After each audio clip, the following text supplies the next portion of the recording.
en noches de fiscalización. Vamos a pasar de inmediato a, bueno, lo que mucha gente está esperando, ¿no? Este plan de protección a la clase media. Tenemos invitados, vamos a conversar de todo, pero antes vamos a poner en contexto y vamos a explicar los puntos más importantes, las medidas claves, Montserrat. Así es, el día de ayer entonces el Ejecutivo junto al Ministro de Hacienda dieron a conocer algo que se esperaba hace mucho tiempo, que era cuál iba a ser el plan de salvataje para la clase media. Vamos a repasar algunas de las propuestas principales para ir comprendiéndolas y, como decía Julio, ir analizándolas con los siguientes invitados. La primera medida es el otorgamiento de créditos blandos que permitirían cubrir hasta un 70% de la caída de ingresos con tope de 2.600.000. Esto sería pagado en 4 cuotas mensuales de hasta 650.000 pesos. Otra propuesta es respecto al pago de los dividendos. Hay una postergación, habría una postergación del pago de dividendos de créditos hipotecarios por medio de una garantía estatal. Esto sería por un máximo de 6 créditos, de 6 meses de crédito hipotecario. Luego hay un subsidio para el arriendo, ampliación del subsidio de arriendo a través de una postulación dirigida a grupos familiares con una caída comprobada de sus ingresos, que sea una caída superior al 30%. Bueno, y finalmente, ¿qué va a pasar con el tema de la educación? Con el tema de la educación se propone un nuevo CAE. Es un nuevo proceso de postulación al crédito para estudiantes que no cuenten con otro beneficio o préstamo estudiantil y que sus sostenedores, sus padres, sus apoderados no tengan entonces los medios justamente para seguir pagando la universidad. Esto con una tasa del 2%. ¿Qué les parecen las medidas? ¿Son factibles? ¿Hay otras medidas mejores? Es lo que vamos a conversar con los siguientes invitados, Julio. Claro que sí, ya lo sumamos. Está con nosotros la senadora Ena von Baer.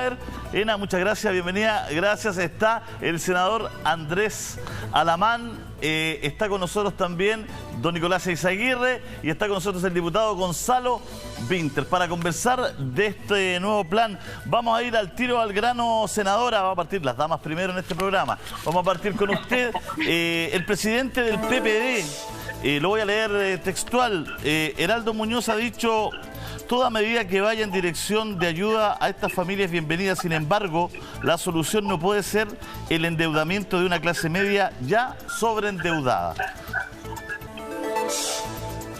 Yo primero saludarlos, Montserrat, y también Julio César, decirles que me alegro que estén bien. No nos habíamos visto, así que un abrazo grande. Que me alegro que estén bien. Saludar también a los que nos acompañan en el programa. Y decir que, bueno, habría que preguntar entonces cuál es la alternativa que está planteando el PPD para la clase media. Nosotros tenemos acá una clase media sumamente golpeada, en una situación muy difícil. Parte de la clase media más vulnerable, la clase media emergente, se ve favorecida por el ingreso familiar de emergencia.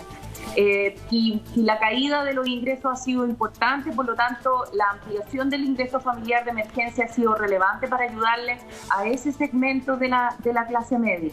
Y lo que aquí se plantea son créditos contingentes al ingreso. Yo creo que eso quizás no se ha entendido bien, y eso significa que si es que el crédito no se puede pagar, se transforma en un subsidio. Por lo tanto, si es que la persona comienza a mejorar su situación económica después de la crisis, entonces sí va a devolver en un largo plazo con un crédito que va a ser con 0% de interés, que va a ser dependiente de la tesorería de la República.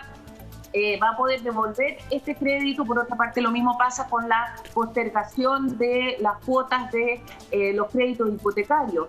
Pero si es que ese crédito no se puede devolver porque no hay ingresos, entonces esto se transforma en un subsidio. Entonces quizá no se entendió bien la medida, o quizás esa parte no se comprendió, porque la pregunta que hay que hacer cuando uno dice, ok, vamos a hacer un ingreso, o sea, un subsidio directo, como se hace con las familias más vulnerables, la pregunta es cuál debiera ser entonces el monto para una familia cuyo ingreso era quizás de 2 millones de pesos, los ingresos cayeron a 1. Senadora, hay mucha gente escribiendo ahora al programa que no sabe dónde se pide el crédito. ¿Quién le va a dar el crédito?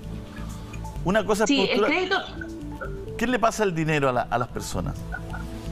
El Estado, en el caso del crédito, del crédito directo, el Estado. No es a través de los bancos. Lo que es a través del banco es la postergación de la deuda hipotecaria. Eso es a través de los bancos y eso es con garantía del Estado. Es decir, los créditos blandos serían otorgados por el Banco Estado, finalmente, que es el único medio por el cual el Estado tendría la posibilidad de dar estos créditos blandos. Y eso lo vamos a tener que ver, todos los detalles de cómo se postula y de cómo se llega a estos créditos, lo vamos a tener que ver en el proyecto de ley. Pero básicamente el punto aquí está, que yo creo que eso no se ha entendido, que esto es contingente al ingreso. Eso significa que si es que una persona tiene trabajo, entonces, y puede empezar a devolverlo, va a hacer, pero si es que la persona sigue en una situación complicada, porque no sabemos cómo va a ser esta crisis en el largo plazo, entonces es contingente al ingreso y por lo tanto ahí se pone el Estado y esto se transforma en un conflicto. Preguntémosle a un exministro de Hacienda, Nicolás Izaguirre. Nicolás, ¿qué tal? Buenos días. Como ministro de Hacienda de gobiernos, por decir que hoy día están en la oposición, ¿qué le parece bueno, qué rescata y cuáles de estos instrumentos usted es partidario respecto al rescate de la clase media?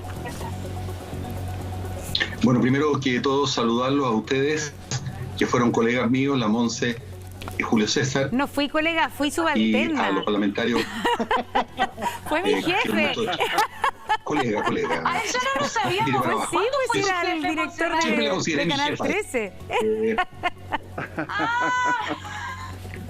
Y nosotros discutimos mucho, Nicolás, en el Congreso, así que te mando un abrazo grande a distancia desde Valdivia.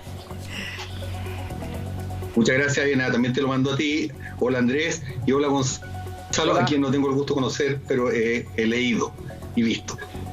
Bueno, mira, lo primero que tenemos que decir, porque hay que hablar con la verdad a la gente, es que esto es producto de que la pandemia se nos inundó por los cuatro costados.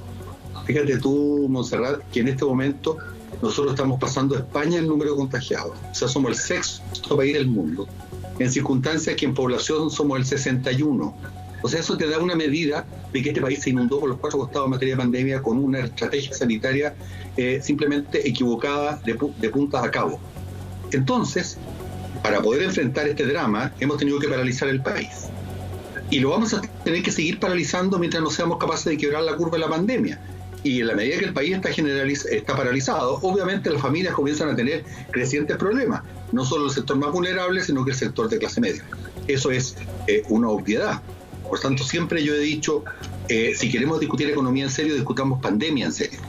Y así lo han dicho la mayoría de los economistas serios del mundo. Bueno, dicho eso, y yo quiero en alguna oportunidad tener que volver sobre el tema de cómo controlar la pandemia, que para mí es economía de potencia.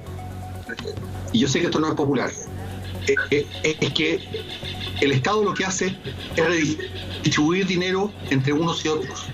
El Estado no genera riqueza. Entonces, si queremos apoyar a la clase media, tenemos que pensar a quién le vamos a sacar.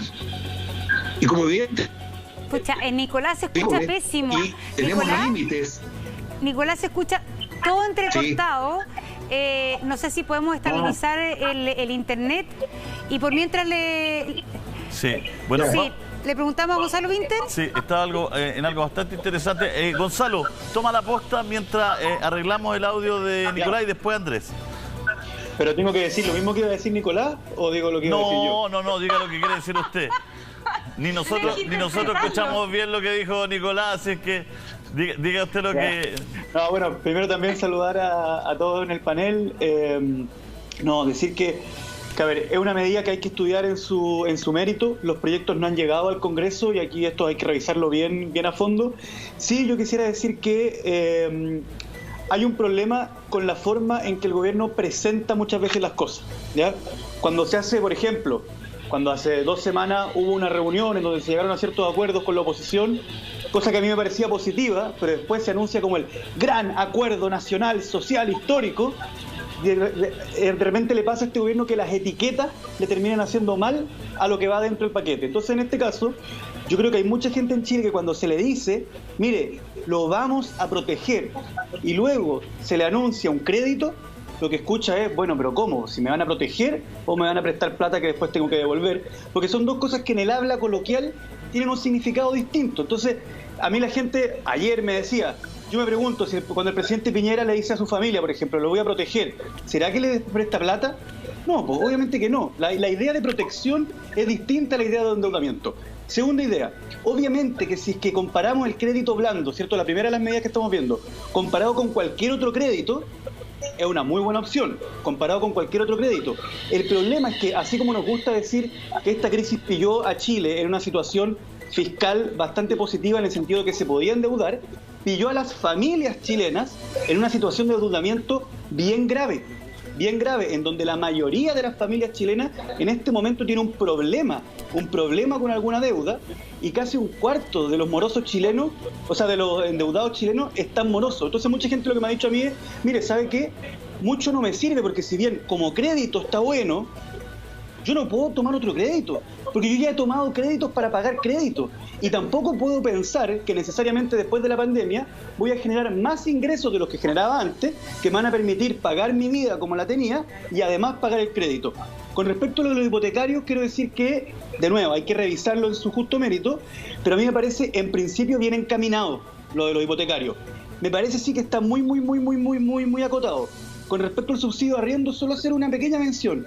El subsidio de arriendo existe hace muchos años en Chile, y es una de las partidas, al menos de la ley de presupuesto en materia de vivienda, que está más subejecutada. Subejecutada, para que la gente lo entienda en la casa, significa que como Estado le otorgamos cierta cantidad de plata, Gonzalo, a un ítem, pero no lo gastamos entero porque era muy chiquitito y ahora se amplió, y eso me parece positivo. Gonzalo, ahora, la ampliación del CAE, eso no me gustó. Gonzalo, con respecto, hay mucha gente que está en DICOM y está preguntándole al programa, ¿esa gente va a tener acceso al crédito? ¿A cuál? Al primero, al crédito blando, así. Al crédito blando, que se ha llamado.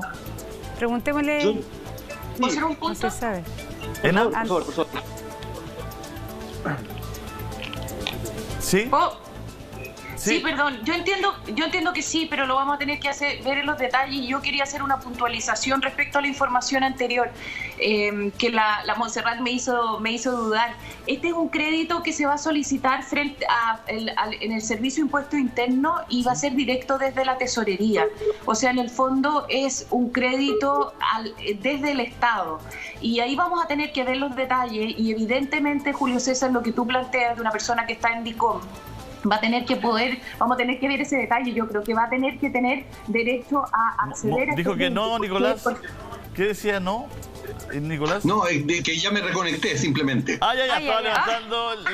Senadora Alamán. Lo que está hablando... Oiga, yo estaba... Mire, saludarlos a todos, pero yo estaba muy interesado escuchando a Nicolás Izaguirre, quizás lo dejan terminar. Sí, lo vamos a dejar terminar, pero...